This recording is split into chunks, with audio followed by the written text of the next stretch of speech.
Cutis laxa, ostéogenèse imparfaite, dysplasie crânio-métaphysaire, toutes ces maladies aux noms scientifiques imprononçables ont un point commun, leur rareté. Derrière ces symptômes que la science ne cesse d'étudier, se cachent des visages, des parcours de vie hors normes que nous avons décidé de mettre en lumière. Rare et je vis avec est la nouvelle série de podcasts originaux créée et produite par handicap.fr.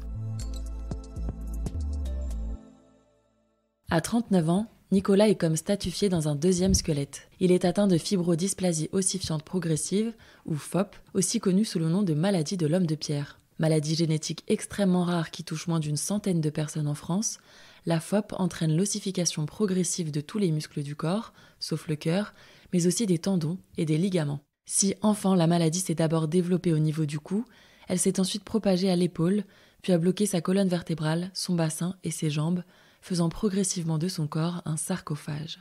Nicolas renonce alors à pratiquer ses passions d'adolescent, le foot, le vélo ou encore le ping-pong. À chaque poussée de la maladie, le moindre geste du quotidien devient terriblement complexe. En 2018, ses coudes restent figés pour la première fois, un coup dur pour le jeune homme qui vit aujourd'hui dans un centre spécialisé à l'hôpital maritime de Berck dans le Pas-de-Calais et se déplace en fauteuil roulant électrique verticalisateur.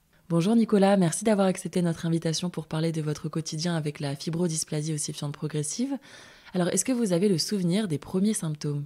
Ça a commencé pour moi, j'étais au collège. La maladie s'est développée suite à un vaccin qui était dû à l'hépatite B. C'est plus que ça l'a révélé parce que vous aviez un terrain génétique. Il me semble que votre maman était aussi atteinte. Oui, ma maman était atteinte de la maladie. Mais moi, quand je suis né, j'avais les déformations des gros orteils. J'ai même été opéré très jeune parce que le pédiatre pensait que j'avais un hallux valgus. C'est la déformation des gros orteils. Pour moi, ils sont plus courts et elle est orientée vers l'intérieur. Dans une vidéo de prévention sur la maladie de l'homme de pierre, justement, l'association FOP France explique si votre enfant naît avec les gros orteils courts, repliés sur l'intérieur, ne tardez pas à consulter. C'est vraiment le signe qui doit déjà avertir la famille. Et donc, à ce moment-là, vous avez été diagnostiqué en 1995 à l'âge de 12 ans. Est-ce que ça a été long pour obtenir ce diagnostic ? Même si on n'avait pas encore de diagnostic, on avait déjà une idée puisque ma mère l'avait, la maladie. On savait que j'avais des risques de l'avoir aussi.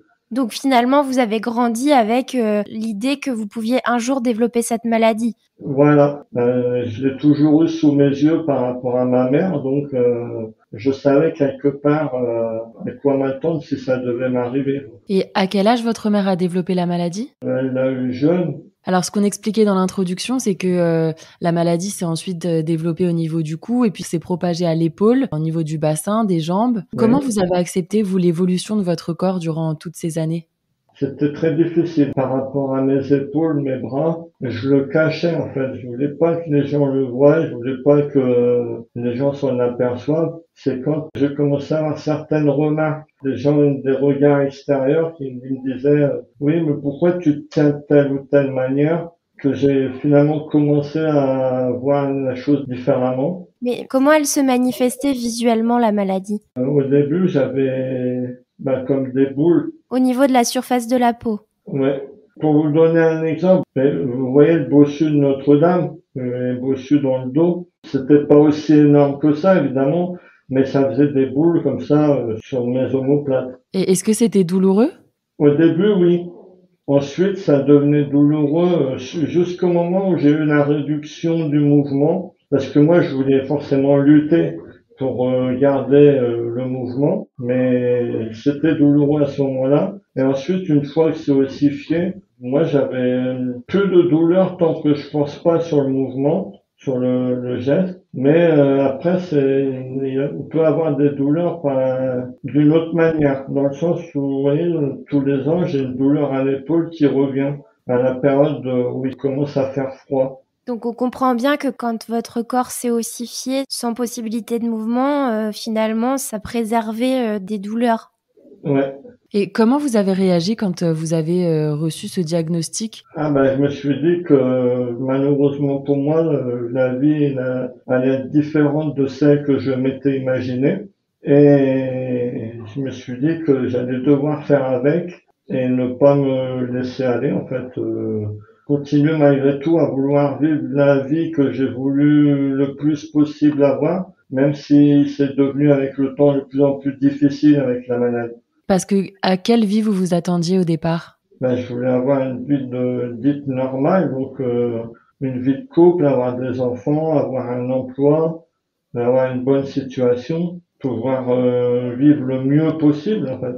Quand on m'a annoncé que j'avais la maladie, moi tout de suite dès le début, je me suis dit bon ben voilà, pour le rôle d'être papa, ça me posera problème, étant donné que j'ai pas envie de prendre le risque de faire un enfant qui peut avoir ma maladie. Et est-ce que vous en avez voulu à votre mère justement d'avoir pris ce risque-là? Ça, non, j'en ai jamais voulu. Et c'est quelque chose dont vous parlez librement de la maladie dans la famille ou est-ce que c'est un sujet un petit peu tabou? Non, justement, j'ai l'impression que je suis le seul de ma famille à en parler librement. Parce que ma mère, elle voulait pas, elle avait peur de voir les médecins, alors que moi, non, au contraire, j'ai l'impression, en fait, que par rapport à toutes ces choses-là, ma mère m'a montré l'exemple à ne pas suivre. Et pourquoi c'était difficile pour elle d'en parler? Est-ce qu'elle vous l'expliquait? Alors ça, mystère. Bon, c'est peut-être une piste à creuser alors après l'interview. Ouais, elle avait sans doute ses raisons. Est-ce qu'il y a une forme de honte à parler de cette maladie? Moi, je vous cache pas qu'au tout début, quand j'étais jeune, oui, j'aurais pas osé prendre la parole comme je le fais maintenant. Parce que c'est méconnu, parce que visuellement, Oui, oui, voilà, il y a ça, déforme mais le corps. il y a surtout aussi toujours le même schéma qui se répète, c'est qu'en fait, les gens, ils connaissent pas la maladie. Donc, comme ils connaissent pas, ils osent pas nous croire forcément quand on dit les choses. On voit qu'il y a beaucoup de méfiance. Ou il y en a d'autres qui vont vouloir faire des choses, ils vont mal faire. On va leur dire, mais ils vont mal le prendre. C'est la nature humaine. Mais il y a plein de schémas qui font que c'est délicat. Ça fait quoi de se dire seule une poignée de personnes vit la même chose que moi dans le monde? Moi, personnellement, je préfère en jouer de ça, en fait, en disant, oui, moi, je peux avoir le luxe de dire que je suis une personne rare. Je rebondis sur la question précédente. En fait, c'était surtout par peur du regard de l'autre et aussi par peur des idées reçues que vous avez tué cette maladie pendant de nombreuses années. Ouais, moi, au tout début, c'était ça, justement, oui. Le regard des gens et puis les idées reçues, sachant qu'ils n'allaient pas connaître la maladie. C'est mon grand-père qui m'a toujours dit qu'il fallait que je pense différemment. Et je me suis mis à accepter mon corps. Je me suis dit, de toute manière, on ne pourra pas le changer. Donc, autant l'accepter tel qu'il est. Et par rapport au regard des gens, j'ai appris, en fait, que c'est une chose qui concerne que la personne qui porte son propre jugement. Pour vous donner un exemple, il y a des gens, ils vont aimer les roses, d'autres ne vont pas les aimer. Donc je me dis, pour moi, c'est la même chose. Il y a des gens qui vont m'aimer, il y en a qui vont pas m'aimer, et je m'arrête pas à ça, en fait. Et comment elle est venue cette acceptation? Est-ce que vous avez eu une sorte de déclic? Est-ce que ça a été progressif? Est-ce que vous avez sollicité l'aide d'un thérapeute, d'associations? J'ai une sorte de déclic dans le sens où ça a commencé en 2018, quand j'ai contacté FOP France, l'association, parce que c'est là que je me suis dit, mais je commençais à en avoir marre. On me dise, ah Nicolas, on connaît pas ta maladie, on sait pas, on sait rien. Je me suis dit, mais je suis pas le seul en France, c'est pas possible. Et c'est là que j'ai fait les recherches et que je suis tombé sur l'association FOP France et que j'ai pris contact avec la présidente. Depuis, j'ai rencontré d'autres personnes qui ont notre maladie grâce au séminaire et j'ai rencontré une équipe de chercheurs. Du coup, je me sens beaucoup mieux. J'ai beaucoup mieux accepté la maladie aussi par rapport à ça. Le fait de rencontrer peut-être d'autres faux-peurs, comme on vous appelle, vous les malades, est-ce que ça vous a aidé? Ça m'a aidé dans le sens où j'ai l'impression de ne plus être tout seul, en fait. D'avoir des gens autour de moi qui comprennent ce que je vis, qui ont aussi leurs problèmes et avec qui je communique. C'est vrai que ça fait beaucoup de bien. J'ai aussi fait beaucoup de travail sur moi-même. D'introspection, par exemple? Ouais. Un peu isolé pour mieux me recentrer sur moi-même, pour mieux orienter mon futur, si vous voulez. Est-ce que votre entourage constate un changement de comportement? Je pense que oui, parce qu'il y a très peu encore, mon grand-père me disait qu'il était fier de ma volonté de vouloir faire bouger les choses pour notre maladie. Et ben, rien que le fait de l'avoir entendu me dire ça, ben, j'étais heureux. Je me suis dit, c'est ce que je voulais, qu'un jour il me dise qu'il était fier de moi, même si je suis pas le petit garçon qu'il aurait souhaité que je sois. Ben, je suis quand même heureux et je l'ai vu aussi dans son regard. C'est là que on se dit, ben, je me suis pas trompé de route en fait. Est-ce que vous avez déjà pensé à solliciter l'aide d'un thérapeute? À l'hôpital maritime à Berck, là, actuellement, oui, j'ai eu un suivi avec un psychologue durant 2 ans en fait. Ben, psychologiquement, elle me trouvait plutôt fort. Et Et vous, ça vous aidait? Ouais, de continuer à parler, oui, parce qu'elle était là, elle m'écoutait, des fois elle m'orientait, mais c'était plus par rapport à la vie de l'hôpital où je suis en fait. Je pense que ça peut aussi faire du bien aux personnes qui ont notre maladie, aux faux peurs, de ne pas avoir honte de parler à un psychologue, parce que effectivement, moi plusieurs fois, elle a eu le point de poser la question qui, paf, allumait la petite lumière dans mon cerveau, si vous voulez. et comment vous vivez le fait, de vivre, H24 dans un hôpital? Déjà, c'est pas mon souhait. Mais c'est difficile, dans le sens où bah, il y a des règles à respecter. C'est pas très facile à vivre au quotidien. À quoi ressemble votre quotidien, justement? Tous les jours, j'ai des activités, donc j'ai le kiné le matin. Ensuite, j'ai un peu de temps libre que je consacre soit à la lecture, soit à l'écoute de la musique, soit à Fop France, soit à m'informer à travers différents réseaux sociaux, à travers des sites internet. Ensuite, le midi, bah, c'est l'heure du repas. Alors là, les deux possibilités s'offrent à moi. Soit je suis dans le fauteuil et donc là, la soignante, elle doit elle-même me donner à manger. Ou alors je peux aussi manger tout seul en mettant le fauteuil en vertical, en position debout. Ou alors je suis déjà dans le lit et là par contre dans le lit, ben, je suis en position semi-allongée et c'est la soignante qui est obligée de me donner le repas. Mmh. Je peux plus le prendre tout seul à cause de mes bras bloqués. Et justement, comment ont évolué ces ossifications? Ben, j'espère qu'elles évolueront plus. Concrètement, quelles parties de votre corps sont touchées? Toutes, en fait. Il y a que mes doigts qui ne sont pas touchés, mes poignets, enfin de la mobilité, et puis par rapport à mes orteils. Après, toutes les autres parties de mon corps, je pense qu'elles sont toutes touchées. Et qu'est-ce qui peut soulager vos douleurs? J'avais à l'époque de la codéine, au tout début, je m'apercevais que ça fonctionnait pas, en fait, pour mon corps. Que ça me poussait à en prendre de plus en plus, et malgré tout, j'avais toujours la douleur. Et après, en 2019, j'ai fait partie d'un essai clinique sur ma maladie, du laboratoire Regeneron. C'était l'essai clinique Lumina 1. Et concrètement, ça consistait en quoi? Alors concrètement, ce traitement-là, je l'avais sous perfusion une fois par mois. Je devais aller à la Rivoisière et tous les mois, jusqu'en 2020, je devais aller pour recevoir la perfusion du traitement, qui pour moi s'est très bien passé. Et j'ai eu quelques petits symptômes par rapport au traitement. C'est que j'ai eu de l'acné et j'ai eu la perte de mes sourcils. Mmh. Mais ce cachet il a été plutôt bénéfique pour moi parce que j'ai plus de douleur. Et depuis encore à l'heure actuelle, l'étude elle a été stoppée accidentellement parce qu'il y avait eu un décès. Mais à l'heure actuelle, je n'ai toujours plus, très rarement des douleurs. Donc aujourd'hui, concrètement, vous ne prenez, aucun traitement? Non, juste un Doliprane, mais très rarement quand j'ai de la fièvre ou comme pour vous en fait, c'est tout. C'est plutôt une prise en charge, physique avec des séances de kiné comme vous nous expliquiez tout à l'heure? De confort. Voilà. Ouais, et puis pour mes soins, pour m'aider à m'habiller, pour faire ma toilette, pour mes besoins naturels, que je peux plus les faire du tout seul. Et est-ce que vous pratiquez aussi une activité physique adaptée ou est-ce que, vraiment le sport n'est pas conseillé?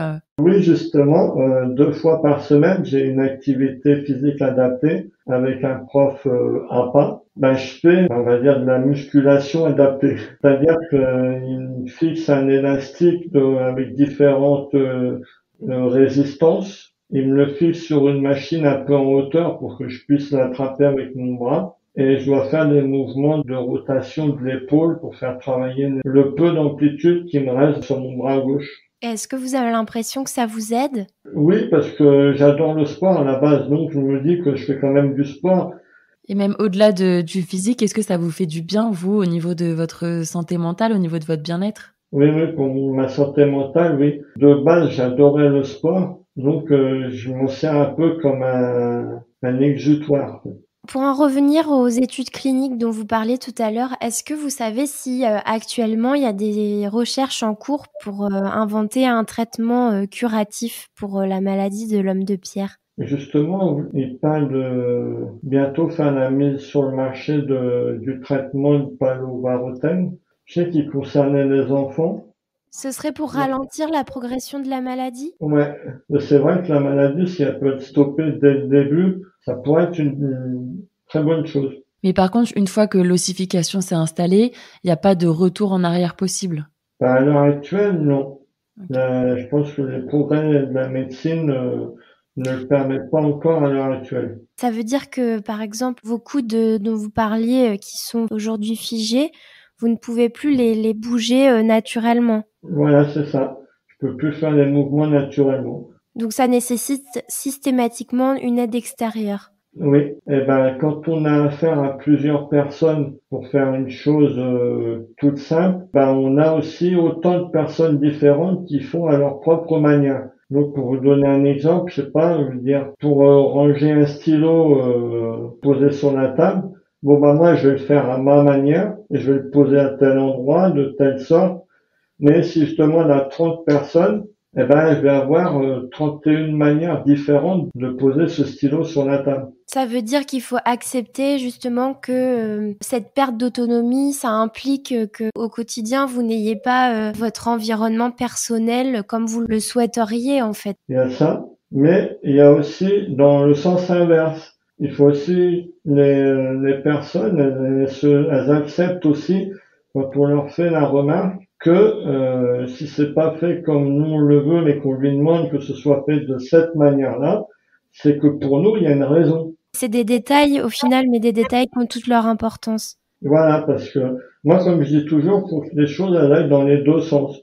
Mais aujourd'hui, vous avez l'impression quand même qu'on porte un regard plus bienveillant qu'auparavant sur votre maladie? Oui, oui, parce que déjà, ben, je suis mieux informé par rapport à l'association. Étant mieux informé, forcément, moi, dans mon cas, je me sens un peu plus rassuré, parce que je suis conscient qu'il y a une équipe médicale qui travaille pour rechercher un traitement pour notre maladie. Est-ce que vous avez l'impression que le regard a évolué en fait sur votre maladie et plus largement sur la différence au fil des années? Je peux pas vous dire oui ou non, tout dépend des personnes sur lesquelles on tombe. Parce que vous voyez, je peux avoir des gens, des adultes qui vont venir vers moi, ils vont être bienveillants. Je vais aussi avoir des adultes qui vont me regarder comme si j'étais un extraterrestre. Et c'est aussi pareil pour les enfants. Il va y avoir des enfants, quand ils vont me voir, ils vont me regarder, ils vont être tout intimidés, on voit qu'ils vont avoir peur. Et puis je vais avoir d'autres enfants. Une histoire, je vais vous raconter, qui m'est arrivé il y a très peu de temps. J'avais été dans une grande surface et j'étais en position verticale, donc debout, et je roulais dans les rayons du magasin. Et je suis tombé sur un enfant qui m'a regardé, et il a attrapé le bras de sa maman, puis il a fait «Waouh, regarde maman, on dirait un super-héros, il est comme Iron Man». C'est bête à dire, mais quand j'ai vu son regard qui s'est illuminé quand il m'a vu, ben, il m'avait fait plaisir, ce petit bonhomme. Et qu'est-ce que vous avez envie de dire aux autres enfants, aux autres personnes qui vous regardent, comme vous le disiez tout à l'heure, avec méfiance? Je me suis posé la question de savoir déjà pourquoi ils nous regardaient comme ça. Parce qu'il y a forcément quelque chose. Donc peut-être qu'ils ont jamais vu de personne comme moi. Peut-être qu'ils ont peur aussi. Ils osent pas poser des questions. Je sais pas. En fait, ben, quand ça m'arrive, je m'en occupe pas tout simplement. Vous préféreriez qu'on vienne vous voir et qu'on vous interroge plutôt qu'on vous dévisage en fait? Ben voilà, tout à fait. Comme certains le font d'ailleurs. Ben je prends toujours un plaisir à leur répondre en fait. Donc, je reste pas fermé en fait. Comment vous envisagez l'avenir? je vous cache pas que j'aimerais avoir un logement adapté, continuer à être engagé comme je suis au sein de l'association FOP France. Depuis peu, je suis même devenu le secrétaire et c'était une chose qui me tient à cœur de continuer à œuvrer dans le bon sens par rapport à notre maladie. Ensuite, si possible, j'aimerais trouver une femme. Avis aux intéressés. Et puis après, essayer de vivre une vie le plus normalement possible, en fait. Merci Nicolas pour votre témoignage précieux. Rappelons que la maladie de l'homme de pierre touche actuellement moins d'une centaine de personnes en France et ne possède pas encore de traitement curatif. Pour en savoir plus, rendez-vous sur le site de l'association FOP France qui s'engage au service des fopeurs depuis 2012.